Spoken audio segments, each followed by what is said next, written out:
Have you ever wanted to play Half-Life 1 as a PTSD-riddled Vietnam vet surviving the resonance cascade in an alpha-stylized version of Black Mesa? If your answer to that is no, we're gonna have a problem. Half-Life Reprocessing is a full-length campaign mod for Half-Life 1 that does some of the most unique things with the Black Mesa setting I've ever seen, including having your player character live through his war traumas, reintroducing tons of Half-Life Alpha content in a creative way, and adding new elements to the lore. So let's get right into summarizing, analyzing, and reviewing it. In this mod you play as Theodore West. As you see in the intro, you are a veteran of the Vietnam War. As is the case with every veteran, this comes with some heavy PTSD, which this mod will shift into focus at a later point. Oddly enough for a Half-Life mod, the protagonist talks. Black Mason, giant metal tombstone. Good thing that today I'm leaving this place once and for all. Finally gonna have time to spend with my family. Wonder what's for dinner. As you will come to find, this is unavoidable for the story this mod wants to tell. Anyways, as our character notes, it's also his last day on the job. Hopefully the world won't end. These pre-disaster environments look really unique and feature quite a lot of Half-Life Alpha content, like these scary looking workers. It turns out that this mod was originally meant to be a simple Half-Life Alpha mod. They instead decided to make a regular Half-Life mod and simply incorporate a lot of Half-Life Alpha content into it in a way that makes sense, which I think is the better decision. The pre-disaster sequence is fun. You are even tasked with helping some of the personnel with little problems like a malfunctioning alarm or fixing a leaking pipe. Pre-disaster Black Mesa is something that I think Half-Life fans universally enjoy, and this mod does it really great. And especially with the added diversity in characters and environments, this is a ton of fun, an easy 10 out of 10 for the intro. Against all odds, the world actually does end, and I think the beginning sequence could have been utilized more greatly, given the things we've seen in Blue Shift or mods like Echoes. It is still better than nothing though, and this mod will make up in special moments later on. We then get some fun interactions in which we escort our friend Washington, potentially the best security guard and buddy on the entire planet. And maybe forgetting about someone. Through the collapsing Black Mesa hallways that we have just been in before, he leads us to an elevator, from which point we're on our own for the first time. We receive the baton after a short stroll, the melee weapon of this mod. Over the course of this mod you receive some custom weapons, mixed in with some that we already know from the regular Half-Life games. But those then usually have custom animations. A customized arsenal is always a great thing in Half-Life mods. Not only has the science team received new variants, so have all kinds of enemies. We'll get to most of them later for a specific reason. For now, we have a bunch of different zombie variants. Another interesting change I enjoyed was the fact that item crates actually look different now, similar to those of Half-Life 2. Having to break every single crate ever in Half-Life because there could be an item inside is one of the more tedious mechanics that usually just leads to players ignoring most crates. It is part of the survival aspect of Half-Life. I still prefer this though. As you guys know, I love cameos and references to other mods, and Reprocessing doesn't shy away from those either. There's an image to be found here of just Barney and Kate from Azure Sheep, another popular Half-Life mod. So add Reprocessing to the large rep of Half-Life mods that make up the Half-Life extended universe. The environments of this mod are really well made. While we are far from having seen every environment here, it's really interesting how they managed to innovate in basically every level in regards to the architecture of Black Mesa.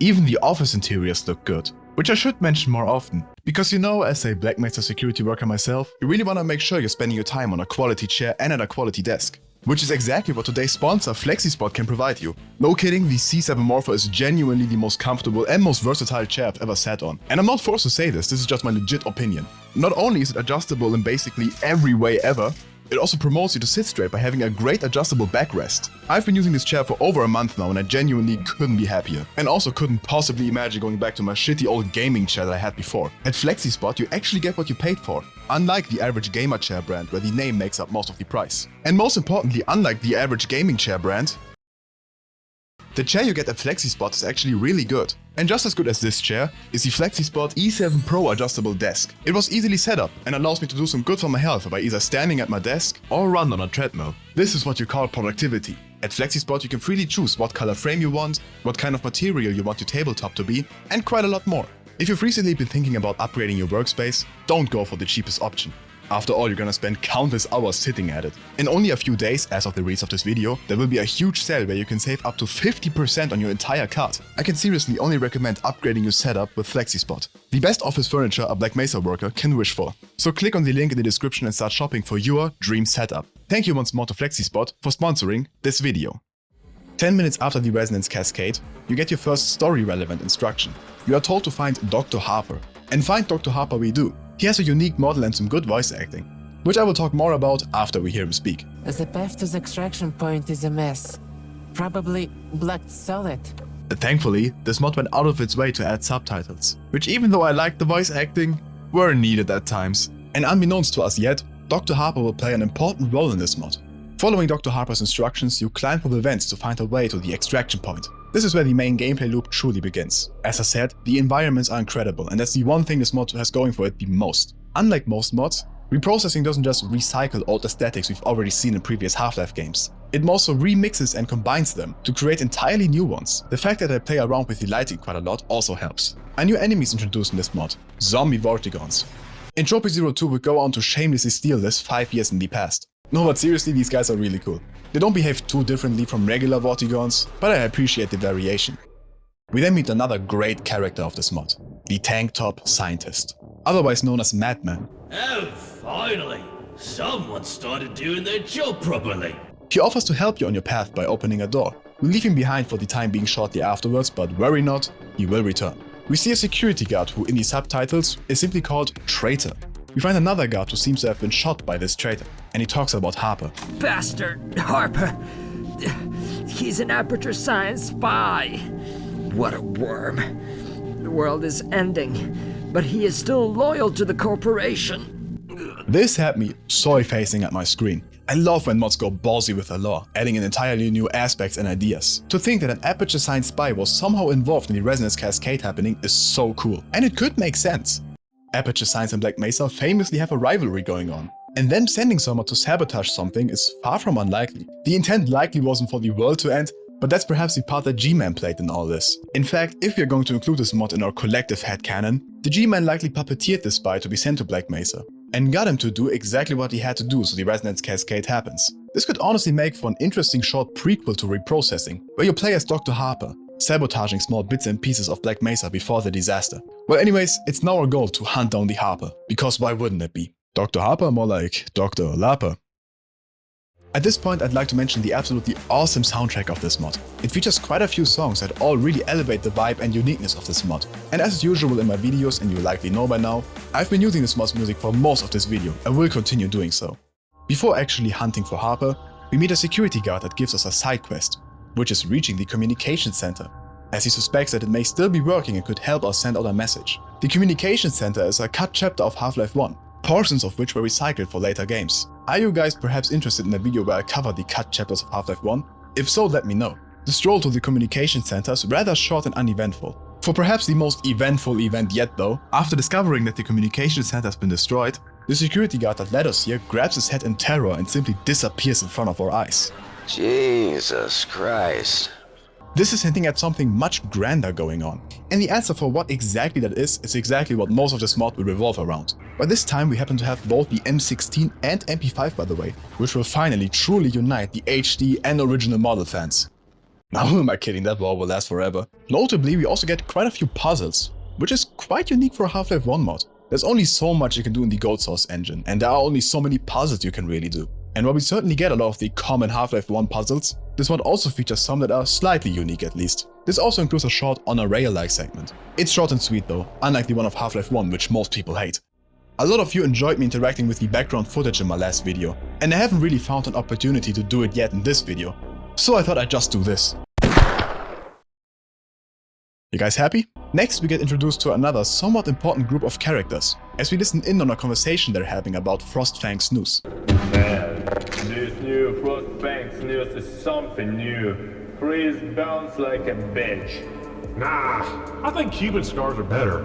Like, I want to smoke tobacco, not chew it like a goat. Don't do snooze, kids. This small group of HECU's most important character is Freddy, who's apparently liked by nobody, and only made it to the elite troop because his dad is the governor of New Mexico. Breaking Bad reference? They don't see the player, so we don't interact with him here, but this won't be the last time we see the idiot trio.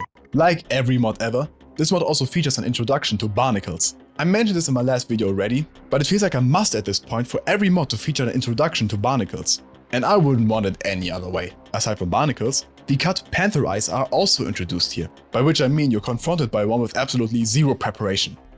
Good thing we introduced barnacles again though. We meet up with Washington again, the coolest character of them all, and he tasks us with killing the traitor because he blocked our railway. To do this, we will pass through what is by far the coolest location of this mod yet. The best comparison being that this location is Black Mesa's version of old Aperture of Portal 2. You pass through catacombs, which are used to introduce alpha variants of Xenians, like the classic Bullsquid look, or alpha headcrabs, which is such a cool idea. You also get a bull squid boss fight, which was really fun. Eventually you make it to this abandoned sector of the Black Mesa labs. Here you can find this image showing a lot of Half-Life Alpha scientists. We got the female scientist you would have seen at the X labs, Ivan the space biker, the OG of the Half-Life universe, and a few more. Incorporating these alpha concepts by explaining that this is some old abandoned part of Black Mesa is such a brilliant idea. And also much better than this simply being a regular Half-Life Alpha mod. As much as I respect mods that do that as well, obviously. It's also here that we get this awesome gun. It's similar to the Deagle in function, but it's taken straight from the Terminator movies. For a small Easter egg, we see an image of the actual real Richard Nixon, but the player connects him to a fictional scandal. Oh, you. Of course you're still here, you bastard. This is your legacy, Mesagate. Let me know what your theory is as to what Mesagate would have been. We eventually get to kill the traitor, either before or after letting him monologue. The monologue being that he was double betrayed by Dr. Harper. We then proceed on the rail that was previously blocked and fight the cat Stuka bats here, which is cool. What's most noteworthy following this is that we get a couple of hilarious mispronunciations. I'm not trying to clown on the creators, I believe most of them are Russian, so it makes sense that it's passed by them. And I think the team is self-aware of this, so no making fun intended, it's just objectively hilarious how some of these words are pronounced. This dying HECU captain has a dramatic speech about defying his orders, but unfortunately he mispronounces HECU in such a fun way that it's the only thing you remember of it. Security hacker has orders to kill everyone. And this is shortly afterwards followed by this mispronunciation of water treatment. I can open the door to the water treatment plant. G-Man, coming for the hat trick. Black Mesa. As I said, it seems that the team is self-aware about this though, as they added a character with a deliberately thick Russian accent, and the player character even comments about this. Phew, I was already thinking about saying goodbye to my life. My gosh, finally, someone from the security. Okay, seriously, did I take a wrong turn and end up in Siberia? To mention another highlight, on top of all the custom Xenium variants we got, we also get some new hacker troops. Some of them simply wear gas tanks on their backs but don't use them for anything, so this simply adds a weak point to them. And then we get ones that are Half-Life 1's version of the demo. Let's do it! They're pretty annoying, but I'm always in favor of some diverse enemies. There's a minor thing that happens here that I doubt most care about, but I have to mention it, if not alone for the fact that I get to mention Undertale again. If you don't know, Undertale is my favorite Half-Life mod of all time, of which the creator sadly passed away 2 months ago, rest in peace MXD. And some of my favorite Undertale segments were those where you were at hideouts. Hideouts to which you could escort survivors to. You would actually have to go and look for them and safely escort them there. They were able to die, but if you managed to get them to the hideout, you could interact with them, they had interactions with each other, and would actually remain there, and you could remain there indefinitely if you wanted to. It was so cozy, and the fragility of these interactions, and knowing that not everyone will see them because, for a lot of people, these characters will simply die before they reach this place, made this whole section really special. I really think there is a beauty in this fragility that I mentioned, that you actually have to achieve something to see these moments. Reprocessing features one similar segment here, where you can optionally escort a security guard to a room where scientists are hiding, and if you bring him along, he'll interact with his surroundings by saying that he'll remain here with them. This was such a big build up to a very minor moment, I'm so sorry. I guess I just really wanted to mention Undertale again. And I will also mention this one final time, at least in a generalized sense like this. The environments of this mod are so good. Genuinely shout out to whoever did the level design, concept art, or came out with these levels essentially. They're all peak, I have nothing more to add to that. We then meet Harper again. You can choose to kill him right here and then, or keep him around. Without any further details, he simply says that he had reasons for leaving you behind. Which I don't really know what it means, to be honest. He never really left you behind, I don't think. This guy did, but that's not Dr. Harper, that's another traitor. But either way, Dr. Harper's also a traitor, so who cares really? Keeping him around only results in a very slightly longer life though, as you climb through a vent, open a door, to which he's greeted by the military. And you can probably imagine how that goes. I'm saved. Yeah, right.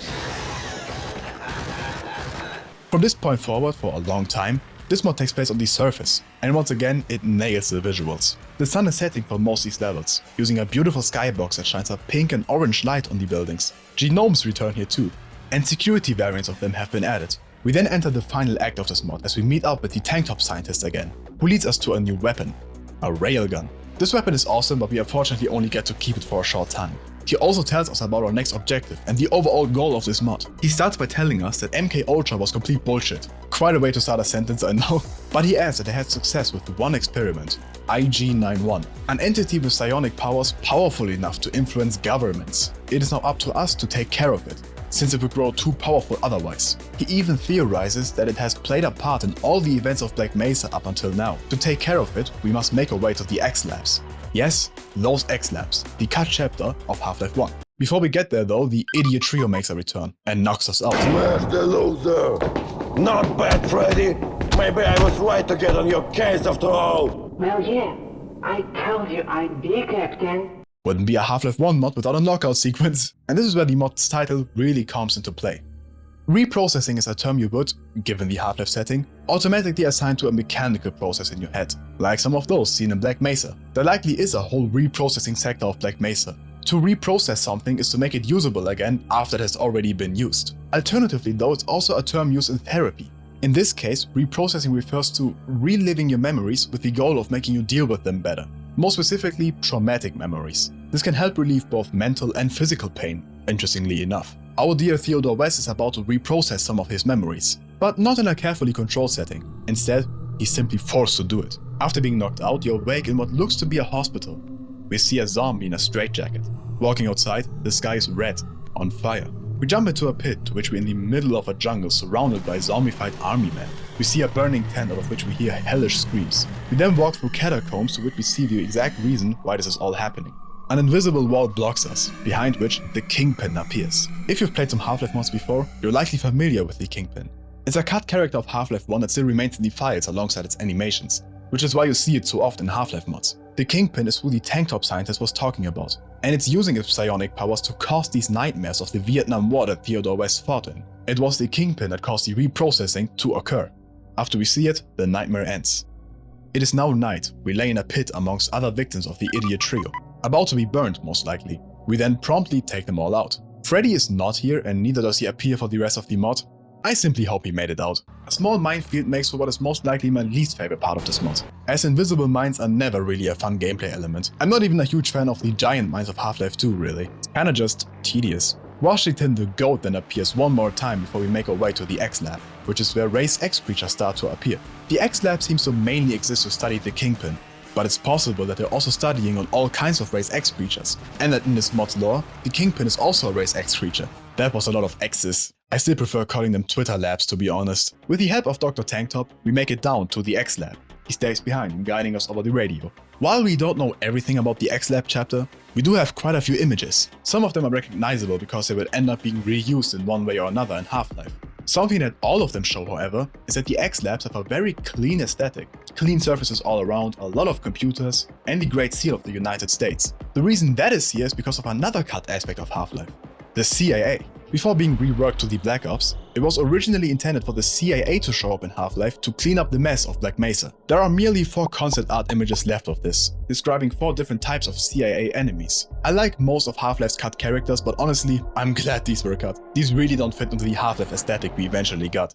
So, to finally enter this mod's X-Lab, the CIA has been reintroduced, but as a more grounded faction. They have regular G-Men, security, and Black Ops soldiers, all recognizable by their black clothing. They felt balanced and were super fun to fight. I don't think introducing a faction to Black Mesa can be done more seamlessly than this. And if you look back at the mod's intro, you could already see some of them there. And to speak on the level design, some of these corridors feel like, or may just as well be, complete recreations of concept art. It's really well made. After having seen nothing but hallways that at best were once clean but are now riddled with blood, to dusty forgotten tunnels filled with sewage, these almost sterile environments change the vibe to a degree that is worthy of a finale. Impressive new content, impressive visuals, impressive gameplay, all it needs is an impressive boss fight to top it all off. But before we get to that, I want to give my full, quick overall review of Reprocessing.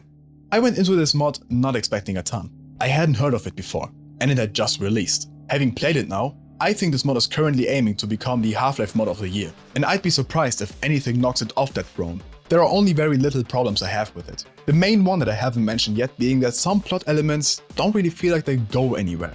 For example, I thought the Aperture Science spy thing could have been expanded upon greatly, but it died alongside Harper. And even before that had little relevance. Given the fact that they went out of their way to add such an ambitious detail to the lore, to then basically do nothing with it is kind of a shame. I really had hopes it would be fleshed out more. I still enjoy the fact they added it, but it simply felt underutilized. It must be added though that these small story elements always serve their purpose, which is motivating the player to continue on. There's usually this moment in Half-Life 1 mods where you go, what am I doing?